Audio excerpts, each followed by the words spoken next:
The Weyland-Yutani Report by S.D. Perry. Warning: this report contains privileged information that is the property of the Weyland-Yutani Corporation. Clearance level S2 and above only. Employees and contracted workers with clearance levels below S2 found in possession of this report can expect immediate termination and subsequent level prosecution. The information within spans 3 centuries of Weyland-Yutani contact with non-human intelligence, focusing on Xenomorph XX121, its life cycle, behavior, and recorded interactions with humans, and the resources involved in its capture and containment. Throughout this report, words redacted, indicates confidential information that falls outside of your security clearance. Only by showing your worth to the Weyland-Yutani Corporation will this information become available. If you are reading this report without level S2 authorization, immediately discontinue and contact corporate security, available at all times at 349/000/S21/WYS@corp.net.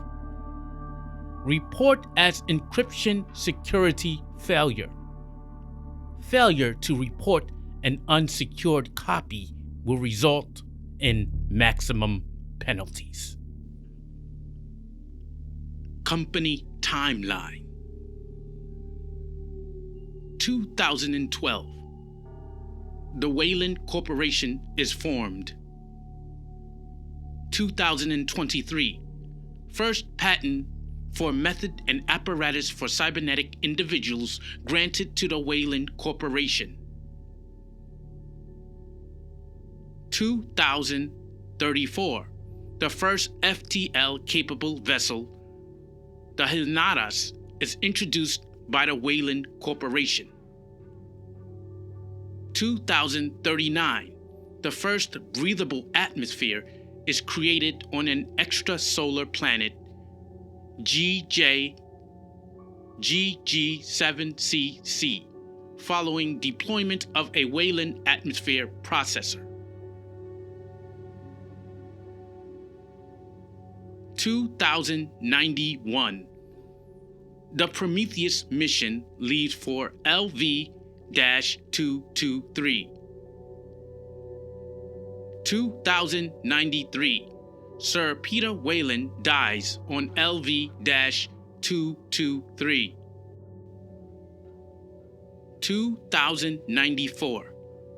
Dr. Elizabeth Shaw transmits message redacted. 2099.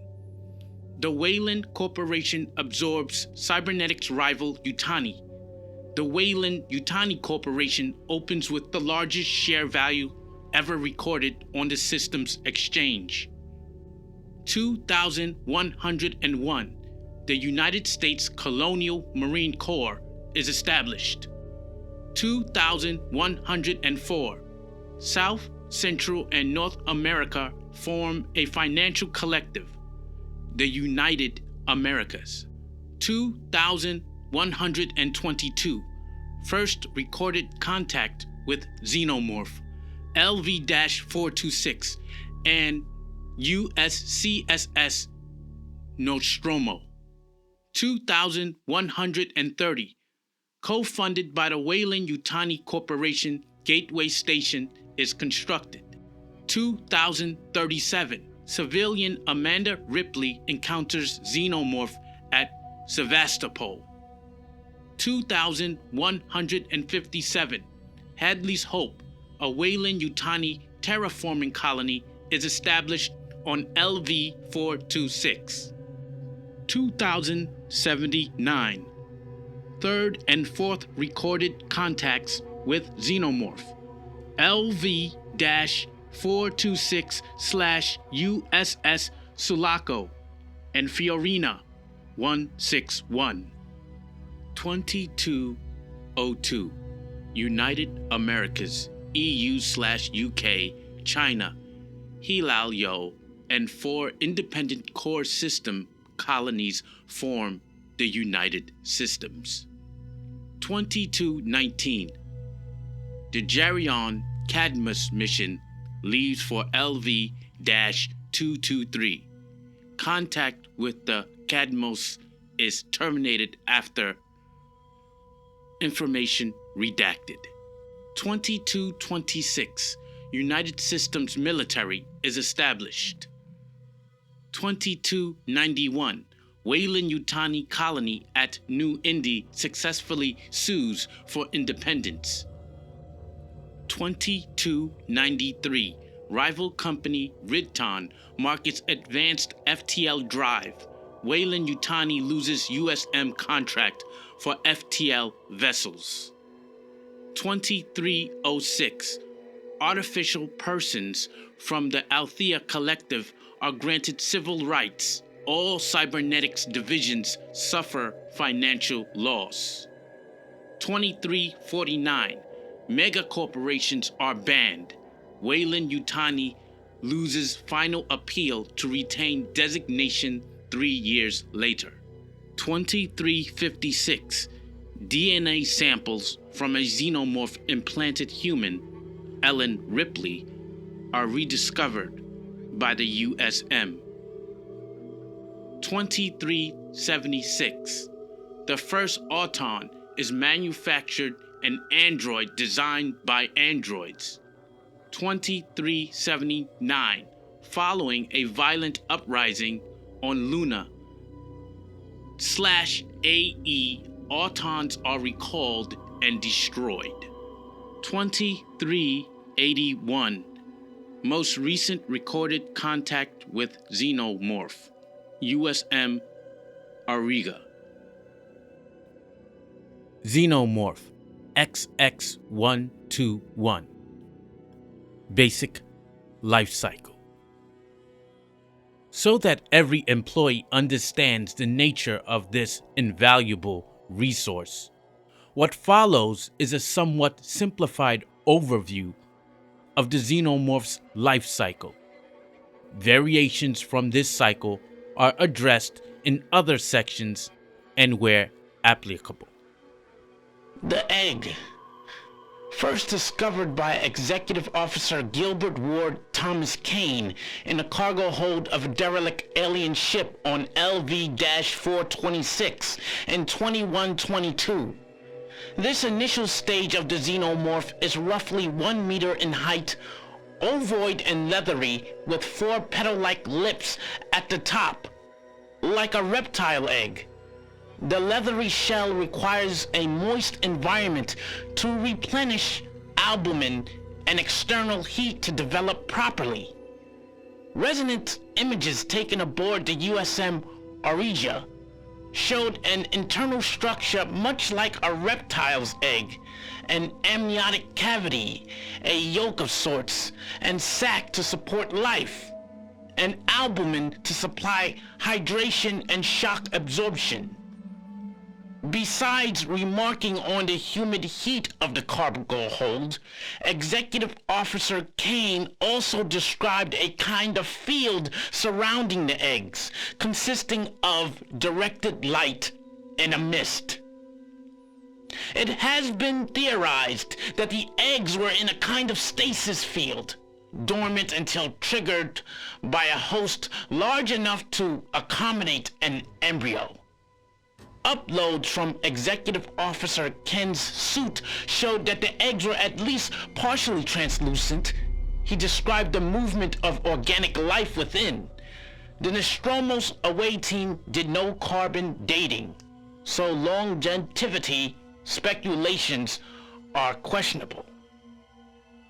However, The team noted that the alien ship seemed to have crashed or set down decades or possibly centuries before, and at least one of the eggs was still active in 2179 when an LV-426 colonist was implanted. Uploaded images from the atmospheric processor on LV-426 show a number of eggs in the Queen's chamber. Reads from the investigating Marines equipment recorded a temperature of 29°C with 83% humidity. Aboard the USM Aurija, the newly laid eggs differed slightly from those in previously recorded data. Presumably because the Queen was genetically altered. Hard data on these eggs is still unavailable, but anecdotal evidence suggests an egg that hatches more aggressively when placed near a living host. Optimum incubation temperature recorded aboard the Aurija was 30°C with a humidity of 85%. While adult xenomorphs are remarkably resilient to extreme environmental conditions, the eggs appear to require a specific environment to remain viable. Xenomorph eggs incubate in a hot, humid environment. Exo Kane described the derelict's hold as tropical. The facehugger. Inside the egg, the pale spider-like facehugger is formed. It serves as a delivery system for the xenomorph embryo in the complex process known as oviposition.